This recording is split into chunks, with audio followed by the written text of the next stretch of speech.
അങ്ങനെ flag off കഴിഞ്ഞിരിക്കുകയാണ്. ദാ അവിടെ എത്രത്തോളം ആവേശമുണ്ട് എന്ന് നമുക്ക് കണ്ടറിയാം. ഈ കാര്യങ്ങളെല്ലാം ഔദ്യോഗികമായി തന്നെ അത്രത്തോളം ചടുലമായ ആവേശത്തോടു കൂടി തന്നെ കാര്യങ്ങൾ മുന്നോട്ട് പോകാൻ പോവുകയാണ്. ലിഷോയുണ്ട്, നമ്മുടെ ടീം എല്ലാം തന്നെ അവിടെയുണ്ട്. ലിഷോയ്, ഫ്ലാഗ് ഓഫ് കഴിഞ്ഞിരിക്കുന്നു, ഇനി എങ്ങനെയാണ് കാര്യങ്ങൾ? അതായത് ഫ്ലാഗ് ഓഫ് നിർവഹിച്ചിരിക്കുന്നത് പാട്രായിക്കൽ ദേശത്തിൻ്റെയാണ്. ഞാൻ ഈ നിൽക്കുന്ന നടുവിലാലിൽ ഇപ്പോൾ നമ്മൾ ദൃശ്യങ്ങളിൽ കാണുന്നത് സീതാറാം മിൽ ദേശത്തിൻ്റെ പുലിക്കളി സംഘമാണ്. അതായത് 2 സംഘങ്ങൾ സ്വരാജ് റൗണ്ടിലേക്ക് ഇപ്പോൾ പ്രവേശിച്ചു കഴിഞ്ഞു. രണ്ടാമത്തെ സംഘമായി സീതാറാം മിൽ ദേശമാണ് എത്തിയിരിക്കുന്നത്. നമ്മൾ ആ ഒരു പുലികളിയുടെ ആ ഒരു താളവും ആ താളത്തിനൊത്തുള്ള ചുവടുവെപ്പും ഒന്ന് നോക്കിയേ, അതാണ് ഇവിടുത്തെ ആവേശം. ഇപ്പോൾ നമുക്ക് കാണാം, നമ്മൾ ഈ ദൃശ്യങ്ങൾ കാണുന്നുണ്ടോ പോലെ പൂജ, കരിമ്പുലി, നീലപ്പുലി, പച്ചപ്പുലി, പുള്ളിപ്പുലി, ചുവന്ന കളറുള്ള പുലി, പുലി, എന്തൊക്കെ പുലികളാണല്ലേ. അതായത് ആ പുലിമുഖങ്ങളുടെ പുറകിലൂടെ വെളിച്ചമടിക്കുമ്പോൾ ആ ഒരു പുലിമുഖങ്ങളുടെ പുറകിൽ തിളങ്ങുന്നത് കണ്ടോ, ഒരു ഓറ പോലെ കാണുന്നത് കണ്ടോ, അതാണ് അതിന്റെ മനോഹാരിത. ഇനിയിപ്പോൾ ആ പുലി ദേഹങ്ങളിൽ ലൈറ്റ് അടിക്കുമ്പോൾ ഉണ്ടാകുന്ന ആ ഒരു തിളക്കം, അതുപോലെ തന്നെ ആ ചുവടുവെപ്പ് നോക്കൂ, അത് കൃത്യമാണ്.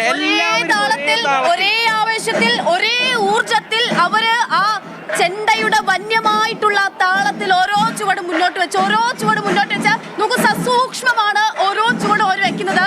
അടുത്ത ചുവടുമായി കൈ ഉയരുമ്പോൾ, കാലുയരുമ്പോൾ മറ്റൊരാളുടെയും കൂടെ ഉള്ള ആളുടെയും അതേപോലെ ഉയരുന്നു. അതേപോലെ എവിടെയും ഒന്നും മിസ്സായി പോകുന്നില്ല. അവിടെയാണ് ഇതിന്റെ റിസൾട്ടിൽ ജയം ഉണ്ടാകുന്നത് അല്ലേ? അതായത് കൃത്യമാണ്. ഓരോരുത്തരും എത്രത്തോളം ശ്രദ്ധയോടുകൂടിയാണ് ആ പുലിക്കളി നടക്കുന്നതെന്നാണ്. നമ്മൾ ഒറ്റ നോട്ടത്തിൽ നമുക്ക് ആ പുലിക്കളി സംഘം ഇങ്ങോട്ട് മുന്നോട്ട് നീങ്ങി വരികയാണെന്ന് തോന്നില്ല. പക്ഷെ ഓരോ ചുവട് വെക്കുമ്പോഴും അവർ മുന്നോട്ട് നീങ്ങി വന്നുകൊണ്ടിരിക്കുകയാണ്. അതുപോലെ തന്നെ ആ പുലിക്കൊട്ടിന്റെ ഒരു താളം കണ്ടില്ലേ, ആ വീക്ക് ചെണ്ടയുടെ ആ ഒരു ശബ്ദം കേട്ടില്ലേ. ചെണ്ടയും ചേങ്ങിലയും ഉടുക്കും അങ്ങനെ ഒത്തുചേർന്ന് ആ താളം ഉണ്ടാകുമ്പോൾ ആ താളത്തിൽ നമ്മൾക്കും ഒന്ന് ചുവട് വെച്ച് പോകാൻ തോന്നുന്ന തരത്തിലുള്ള ഒരു താളമേള വിസ്മയത്തിലുണ്ടാവുന്ന നൃത്ത ചുവടുകളാണ്. ഇതിൽ നമുക്ക് ഏത് പുലിയെ നമുക്ക് സെലക്ട് ചെയ്യും അല്ലേ? ഏത് പുലി, ഞാൻ ഇത്രയായിട്ട് നോക്കുന്നത്, ഇതിൽ ഏത് പുലിയാണ് മികച്ചത്, ഇതിൽ ഏത് മികച്ചതെന്ന് നമുക്ക് പറയാൻ പറ്റില്ല. ഇതിൽ ആരാണ് മികച്ച ചുവട് വെക്കുന്നതെന്ന് പറയാൻ പറ്റില്ല. ഇതിൽ ആരെ കാണാനാണ് ഭംഗി എന്ന് പറയാൻ പറ്റില്ല.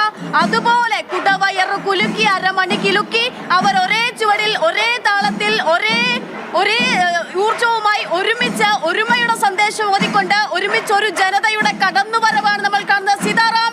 സീതാറാമിൽ ദേശത്തിന്റെ വമ്പൻ കടന്നുവരവാണ് നമ്മൾ കാണുന്നത്. അതിന് പുറകിലുമുണ്ട് ഒരു ടാബ്ലോ, അതിന് മുൻപിൽ പോയ ടാബ്ലോ നമ്മൾ കഴിഞ്ഞു, അതും അതിമനോഹരമായിരുന്നു.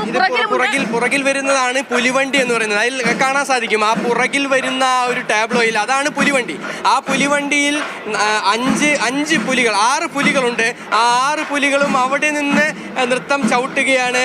ആ ഓരോ താളത്തിനൊത്തും സ്റ്റെപ്പ് ഇടുകയാണ്. അതിൽ നമുക്ക് ശ്രദ്ധിച്ചാൽ കാണാൻ സാധിക്കും, അതായത് ഏറ്റവും വലിയ വയറുള്ള പുലിയാണ് പുലിവണ്ടിയിൽ വരിക. അതായത് അത്രത്തോളം ആ എടുപ്പ് ആളുകളിലേക്ക് എത്തിക്കണമെങ്കിൽ ഉയരത്തിൽ അത് സിംഹമുണ്ട്, പുലിയുണ്ട്. അതായത് എല്ലാ ടീമിന്റെ കൂടെയും ഏറ്റവും വയറുള്ള ഒരാൾ, ആ ഒരു വ്യക്തി, അദ്ദേഹത്തിന്റെ വയറിൽ വരയ്ക്കുക സിംഹത്തിന്റെ പടമാണ്.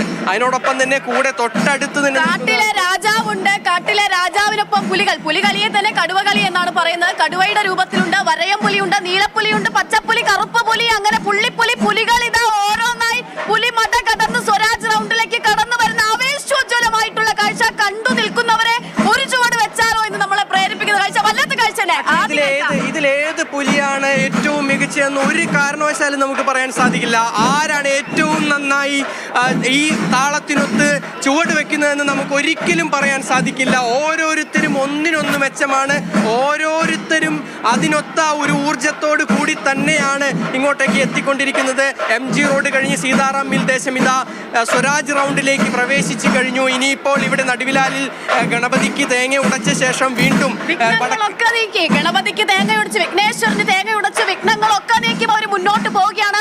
ഈ ചുവടുകളുണ്ടല്ലോ, ഈ ചുവടുകൾ സ്നേഹത്തിൻ്റെതാണ്, ഒത്തൊരുമയുടേതാണ്, നമ്മുടെ സംസ്കാരത്തിൻ്റെതാണ്. തൃശ്ശൂരിലെ സാംസ്കാരിക തലസ്ഥാനം എന്ന് നമ്മൾ വിശേഷിപ്പിക്കുന്നുണ്ടെങ്കിൽ അത് ഇവിടുത്തെ കലാവിസ്മയം തന്നെയാണെന്നതിൽ യാതൊരു തരത്തിലുള്ള സംശയവുമില്ല. നോക്കൂ, ഇതൊരു പ്രതീക്ഷയുടെ മോഹിപ്പിക്കുന്ന ചുവടുകളാണ്, മോഹിപ്പിക്കുന്ന ചലനമാണെന്ന് തന്നെ നമുക്ക് പറയാം. നമ്മുടെ നാടിന്റെ ഐക്യവും സഹോദര്യവും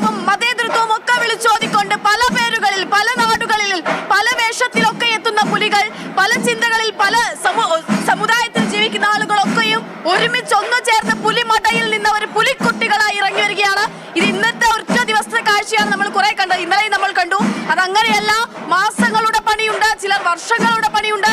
അത്രയും കഠിന പ്രയത്നം. കൊടും ചൂടാണ് ഇവിടെ. നിങ്ങൾ കാണുമ്പോൾ എത്രത്തോളം ചൂട് അനുഭവപ്പെടുന്നു അറിയില്ല. നമുക്ക് നിൽക്കാൻ പോലും പറ്റാത്തത്ര ചൂടുണ്ട് താഴെ.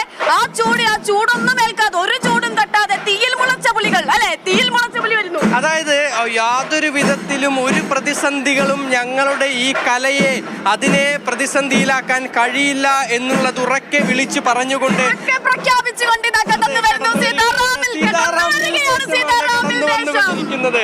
അതെ, നോക്കൂ പ്രേക്ഷകരെ നോക്കൂ, സീതാറാമിൽ ദേശത്തിന്റെ ചുണക്കുട്ടികൾ, പുലിക്കുട്ടികൾ ഇതാ കടന്നു വരികയാണ്. പുലിമട കടന്ന് അവരിതാ സ്വരാജ് റൗണ്ടിലേക്ക് എത്തിച്ചേരുന്ന അതിമനോഹര ദൃശ്യ വിസ്മയം. ഓരോ നിറത്തിലുമുള്ള ഒരു പ്രത്യേകത എന്ന് പറയുന്നത്, നമ്മൾ ഏറ്റവും മുമ്പിലുള്ള പുലികളെ നോക്കുക. അതിൽ ഫ്ലൂറസെന്റ് പുലികളുണ്ട്, കരിമ്പുലിയുണ്ട്, അതുപോലെ തന്നെ പല വിധത്തിലുള്ള പല തരത്തിലുള്ള മുടി നീട്ടി വളർത്തിയ പുലികളുണ്ട്. അതെല്ലാം ഉണ്ട്. ഏറ്റവും മുമ്പിലുള്ള പുലികളുടെ ആ നൃത്ത ചുവടുകൾ നോക്കൂ, എത്ര മനോഹരമാണ്.